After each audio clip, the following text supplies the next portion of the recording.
The next drill we're about to watch is what we call turning the corner from behind the goal.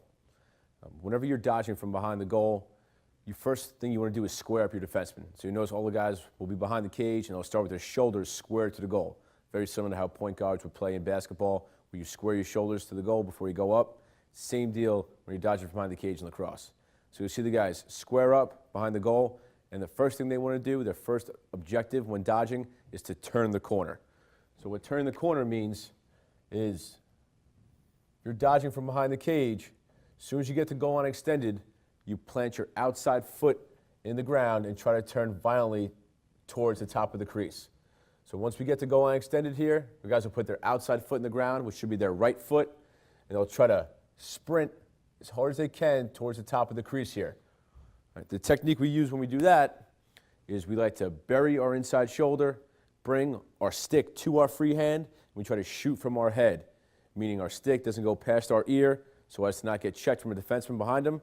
Plus, we square our shoulders to the goal, and we have the whole cage to shoot at rather than shooting from goal line extended with this very little angle. So we try to beat our man, try to plant our outside foot in the ground, and turn the corner and square ourselves to the goal, so when we're finished, we have the whole cage to shoot at.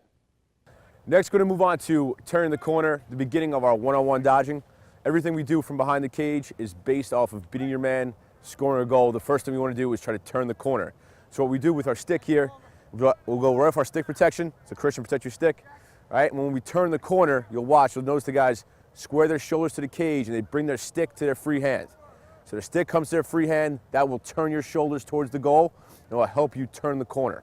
All right, next thing we want to talk about is being violent with the ground. So when we get to goal line extended, Christian's turn the corner lefty. He wants to plant his left foot in the ground and sprint towards the top of the crease. We're not running upfield, we're sprinting around the crease in a circular motion. All right, so it's turning the corner, bring your stick to your free hand, and then once we get in front of the cage, we're snapping with our top wrist and pulling our bottom hand in. All right, we want to shoot the ball low around the goal simply because the goalie is playing with his stick up high. We want to pull with our bottom hand and snap our top wrist. That'll help you shoot the ball pretty hard inside without extending your hands out. All right, try to shoot from your head. Christian, show him to shoot from your head. All right, don't bring your stick back over your head. Try to keep it nice and low right by your ear. All right, go ahead. Everything's low and away. Turn it righty.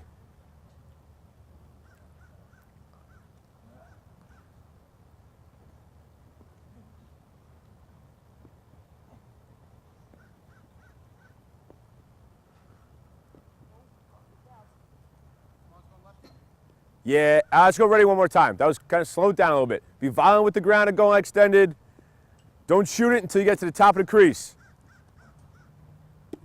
Shoot from your ear, Chuck. There you go. Nice job.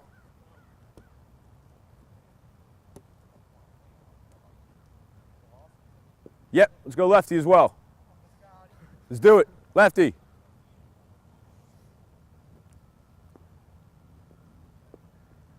Be violent with the ground to go on extended. Turn the corner. There you go.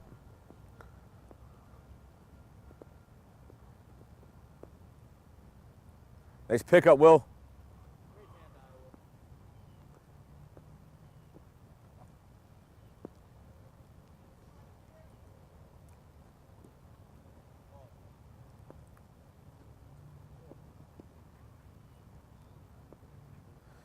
That's good work.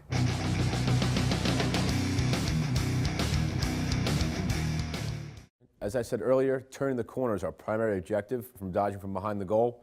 But if we can't turn the corner and the defense does a great job playing defense, we will come up to 5 and 5.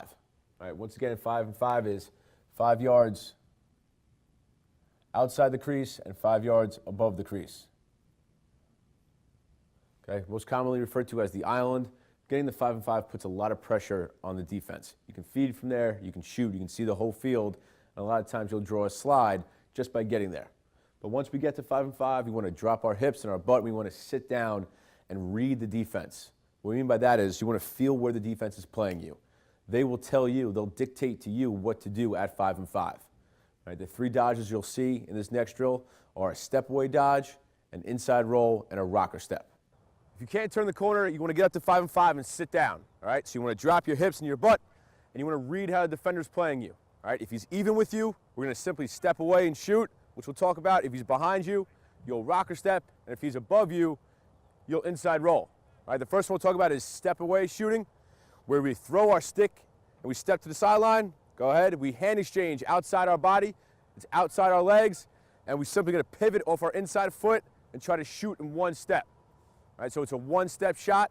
We sit down at 5 and 5. Defenseman's even with us. We stick and step to the sideline, hand exchange, and we're gonna shoot this lefty on a step away. Change hands and shoot a lefty. Everybody go through it righty. One time. A couple important things to remember. When you step away, you want to throw your stick and step to the sideline. Right? It's a lot like a fadeaway jump shot in basketball. Very hard to master, but very hard to defend as well if you get really good at it. So when you get to 5 and 5 and you step away, you want to drop your hips and butt, throw your stick to the sideline, pivot off your outside foot, and try to shoot it with your other hand. So that means if I drove up here righty, I would stick and step to the sideline, exchange my hands outside my body, and shoot it off my right foot with my left hand. Try to get your back shoulder and your back hip facing the pipe. Back holder and back hip facing the far pipe. There you go, Charlie.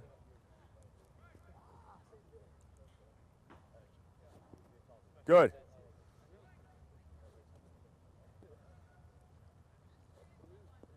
Nice ball, John. If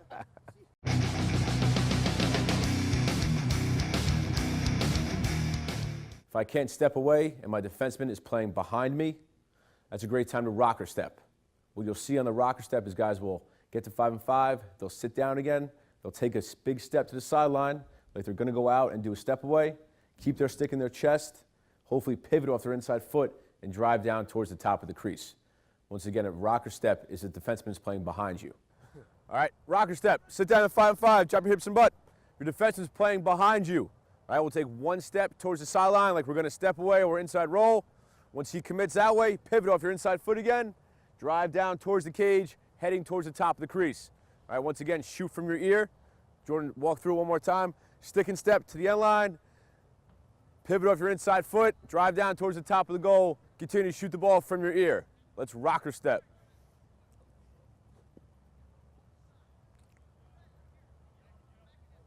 Try to keep your stick inside your chest when you rocker step. If you bring it outside your shoulder, you're gonna lose it. Nice ball, Walsh. Keep your stick in your chest.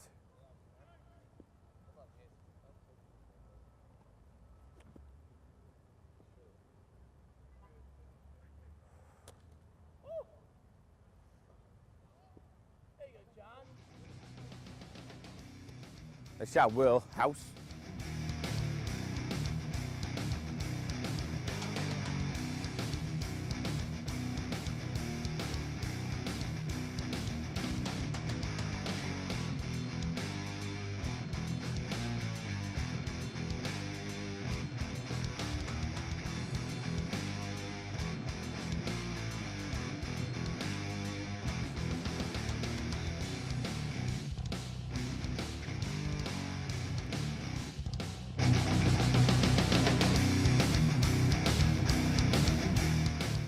All right, next is inside roll. Same thing, you get to 5 and 5, you drop your hips and butt, chin on the shoulder, looking at your defenseman, feeling where he is.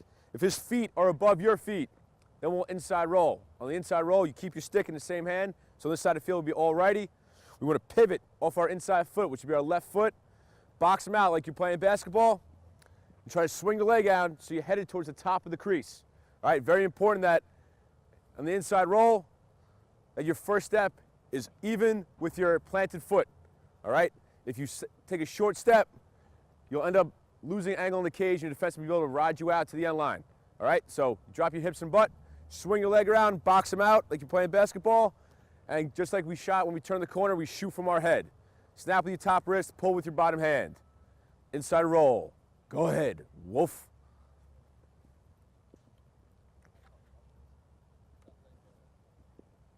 Try to minimize your footwork. One step, swing your leg all the way around. Inside roll is a great time to do it when the defenseman is above you. So if you sit down at 5 and 5 and his feet are above your feet and he's trying to force you underneath, you want to drop your hips and butt, pivot off your inside foot, and box him out like you play in basketball. Just like we did when we turn the corner, we want to shoot from our ear when we inside roll and aim for the top of the crease and try not to fade behind the goal. Shoot from your ear. Minimize your footwork.